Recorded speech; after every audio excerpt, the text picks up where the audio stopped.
ராகுலுக்கு விழுந்த வேட்டு. கட்சியிலிருந்து வெளியேறும் காந்தி குடும்பம். காங்கிரஸ் கட்சி இதுவரை கண்டிராத வீழ்ச்சியை சந்தித்து வருகிறது. பிரதமர் மோடியின் தொடர் பிரம்மாண்ட வெற்றிகளை முறியடிக்க முடியாமலும், பாஜகவை எதிர்த்து அரசியல் செய்ய யுக்திகள் இல்லாமலும் காங்கிரஸ் கட்சி திண்டாடி வருகிறது. RSS மற்றும் பாஜக பிரதமர் மோடி என்ற மக்கள் நாயகனை முன்னிறுத்தி இந்து சோசியல் இன்ஜினியரிங் என்று சொல்லப்படும் இந்து சமூக ஒருங்கிணைப்பை மேற்கொண்டு தொடர் வெற்றிகளை சாத்தியமாக்குகிறது. ஆனால் எதிர்த்தரப்பில் தலைவரான ராகுலோ அதானி வாக்கு திருட்டு என்ற சத்தில்லாத பிரச்சாரங்களை மேற்கொள்வது சாமானிய மக்களிடம் எடுபடாமல் போனதன் விளைவு தற்போது காங்கிரஸ் கட்சி தடம் தெரியாமல் அழிந்து வருகிறது. அதன் இன்னொரு விளைவாக காங்கிரசுக்குள் இருக்கும் தலைவர்கள் தற்பொழுது ராகுலுக்கு எதிராக குரல்களை எழுப்ப துவங்கிவிட்டனர்.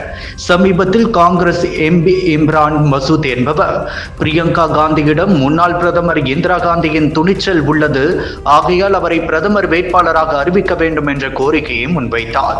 இது பரபரப்பை ஏற்படுத்தியது. இந்த நிலையில் காங்கிரஸ் மூத்த தலைவரும் முன்னாள் மத்திய பிரதேச முதல்வருமான திக்விஜய் சிங் சமீபத்தில் தெரிவித்த கருத்து நேரு குடும்பத்தை ஆட்டம் காண செய்தது. இது குறித்து அவர் கூறுகையில், சமூக பொருளாதார பிரச்சனைகளில் ராகுலின் செயல்பாடு அதிரடியாக உள்ளது. அதற்கு அவருக்கு முழு மதிப்பெண்கள் வழங்கலாம். அதே சமயம் கட்சி மீதும் அவர் அக்கறை காட்ட வேண்டும்.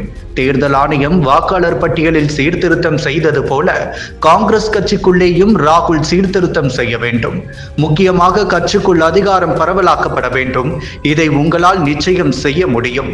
ஒரே பிரச்சனை என்னவென்றால், எங்கள் கருத்துக்கு நீங்கள் மதிப்பளிக்க மாட்டீர்கள் என்று ஓப்பனாக ராகுலை விமர்சித்தார்.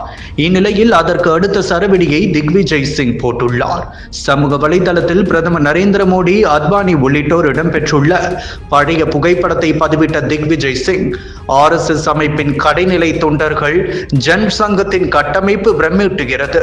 ஒரு தொண்டர் மூத்த தலைவர்களின் காலடியில் அமர்ந்திருக்கிறார். பின்னர் அந்த தொண்டர் மாநிலத்தின் முதல்வராகி பின்னர் நாட்டுக்கே பிரதமர் ஆகிவிட்டார். இதுதான் RSS அமைப்பின் பலம், ஜெயராம் என்று குறிப்பிட்டார். காங்கிரஸில் நேரு குடும்பத்தை தாண்டி அவர்களை விட பல அரசியல் ஞானம் கொண்ட ஆளுமைகள் இருக்கின்றன. இருந்தும் அந்த கட்சி ஒரே குடும்பத்தின் பிடியில் சிக்கி அழிந்து வருவதை கண்டு சமீப காலமாக சசி தரூர் உள்ளிட்டோர் பிரதமர் மோடியை பாராட்டி அக்குடும்பத்தை எரிச்சலடைய வைத்து வரும் நிலையில் மூத்த தலைவர் திக்விஜய் சிங்கும் அந்த வரிசையில் இணைந்திருப்பது டெல்லியை அதிர வைத்துள்ளது. காங்கிரஸில் நிலவும் இப்பஞ்சாயத்து குறித்து பாஜக செய்தி தொடர்பாளர் பிரதீப் பண்டாரி கூறுகையில், ராகுலுக்கு எதிராக திக்விஜய் சிங் வெளிப்படையாகவே தன் ஆதங்கத்தை கூறியிருக்கிறார். ராகுல் தலைமையில் காங்கிரஸ் அமைப்பு ரீதியாக உடைந்து போய்விட்டது என்பதை கருத்து தெளிவுபடுத்துகிறது. இதை ஆராயும் போது காங்கிரஸ் கட்சிக்குள் உட்கட்சி பூசல் பெரிதாக இருப்பது தெரிகிறது என்றார்.